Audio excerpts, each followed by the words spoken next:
This app lets you turn your phone into a powerful drawing projector and sketching assistant. Whether you are a beginner or someone who loves digital art, this application makes drawing easier, faster, and more fun. In today's video, I'll show you how this AR drawing app works and why millions of users are downloading it. The app uses augmented reality technology to help you trace images directly onto paper. You simply place your phone on a stand or object, open the app, choose a picture, and start tracing. The image appears on your screen while you draw on real paper underneath. It feels like having a personal art teacher in your pocket. One of the best things about this app is how beginner-friendly it is. You don't need professional skills or expensive equipment. Even if you have never drawn before, you can create impressive sketches in just a few minutes. The app includes different categories like anime, animals, portraits, cartoons, cars, and nature, so there is always something interesting to draw. Another great feature is the step-by-step tracing experience.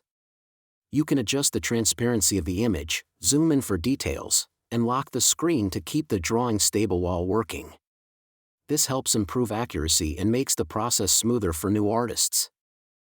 The app is also useful for content creators, students, and anyone practicing sketching techniques. Many people use it to improve hand control, learn proportions, and build confidence in drawing. Instead of spending hours trying to copy an image manually, the app simplifies the learning process. What makes this application stand out is the combination of creativity and technology. It transforms a simple smartphone into a smart drawing tool. You can even import your own photos and trace custom images, which opens endless creative possibilities. If you enjoy art, sketching, or learning new creative skills, this app is definitely worth trying. It's simple, entertaining, and surprisingly effective for improving your drawing abilities. Download it, test its features, and see how quickly your artwork improves. Don't forget to like the video, subscribe to the channel, and comment below with the type of drawings you want to see next.